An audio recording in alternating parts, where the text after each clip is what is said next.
CDL Exam Prep 2022 through 2023, page 10. Angles and to a particular destination. Expect to be asked to recognize some markings of cones, traffic lanes, barriers, and other objects. If you fail this test, you will not be able to move on to the next one until you pass. There is a retake fee. Road test / drive test. This test checks to see how well you can drive a large vehicle in different traffic conditions with a DMV route. Some of these situations are taking a left and right turn, driving through intersections and curves, driving over railroad crossings, and driving on roads with single or multiple lanes, routes and streets, and on highways. The examiner will determine which of these routes you will take. This test takes 45 to 60 minutes.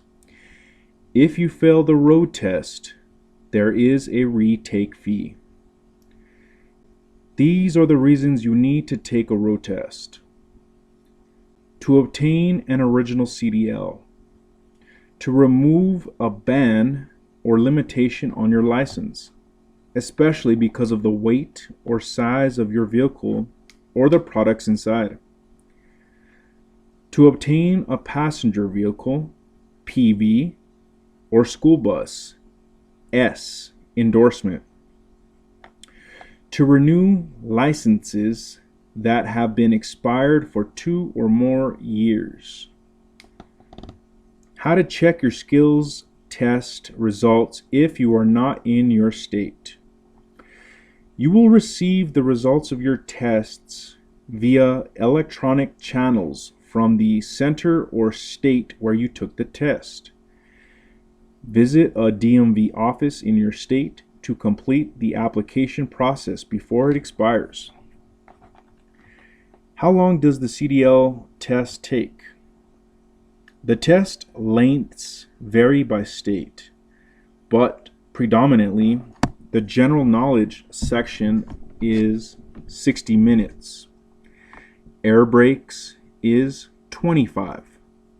Hazardous materials is 30, and the other sections are 20 minutes each.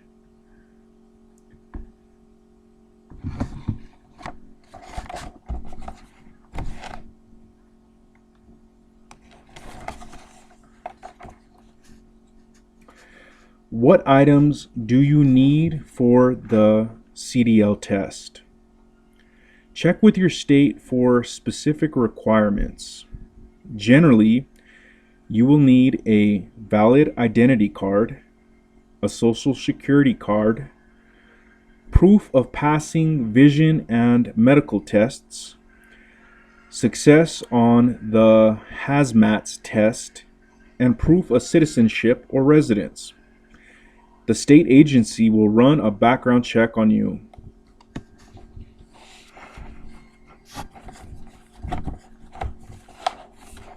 Page 11. How old do you have to be to obtain a CDL? You have to be at least 18 to drive within your state. You cannot drive beyond your state borders if you are under 21 years. At 21, you may or may not be granted approval to ship hazardous materials or to have children as passengers in a school bus. Is the pay for being a CDL driver worth it? The salary for truck drivers ranges according to the type of product or passengers you are transporting, the destination of the product, and the company you are working for. As a CDL driver, expect to earn $35,000 to $75,000 per year. Experience also determines your salary.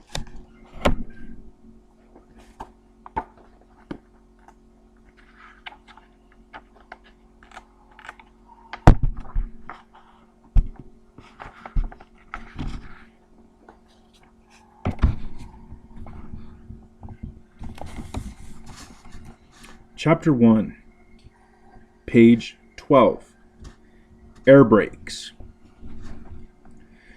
In this chapter, you will learn how brakes work to help you obtain an air brake endorsement in your vehicle if your vehicle needs a CDL. This chapter covers the following topics. What is an air brake? How does an air brake system work? Parts or components of air brake systems. How to use air brakes. The advantages of air brakes. And maintenance/inspection of air brakes. What is an air brake? Air brake systems are often found in trucks, heavy vehicles, and commercial buses. Heavy vehicle drivers need air brakes to efficiently and safely stop their vehicles. An air brake system will not work if compressed or accumulated pressure is not applied to the brake component. Drivers use their legs to operate air brakes. Air brakes are classified as high power or heavy brake systems. There are two types of brakes: disc brakes and drum brakes. These brakes can be further grouped into vacuum brakes, air brakes, and hydraulic brakes, among others. Driving high power systems requires a greater source of force that is beyond human effort.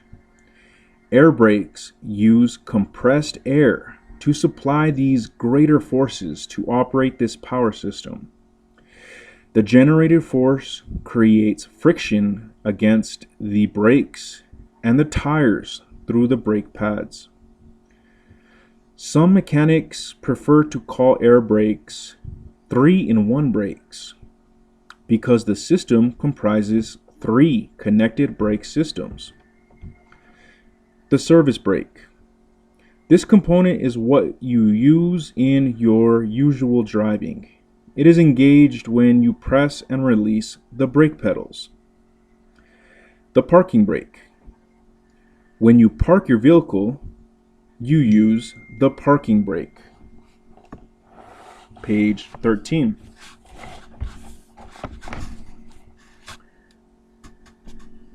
The emergency brake. When there is a fault in the brake system, the emergency brake comes to the rescue. It uses some components of both the service brake and parking brake to stop the vehicle. How does an air brake system work? Whenever a driver applies pressure on the brake pedals, there is a closure of the exhaust channel. This closure leads to the opening and intake of compressed air through the air channels and into the brake chamber. When the driver returns the brake, there is an opening of the exhaust channel and a closure of the intake passage. The used air finds its way into the surrounding atmosphere. Air brake systems are designed to have mechanical brakes for emergency purposes. An emergency brake, which is also known as an air-assisted hydraulic braking system, is used when there is a failure of air supply to the brake chamber. When a driver tries to stop a vehicle using the brake pedal, the brake compressor kicks off as the engine gets started. The air in the atmosphere is compressed. Then the compressed air travels to the air reservoir through the compressor governor. In this air reservoir, there is other compressed air that was accumulated from the earlier cycles. If drivers want to stop a vehicle, they place drumline brakes on the wheels. The friction ignited from the impact of the brake pads against the rotation stops the vehicle. Note that whenever you apply the brake pedals, the triple valve's outlet is closed, while the inner valve opens to let compressed air within the air reservoir travel around the brake lines.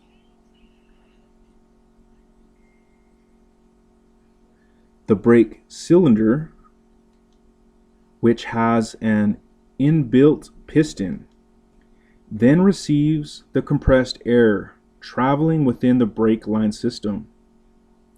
The compressed air on the piston forces it to adjust from its position.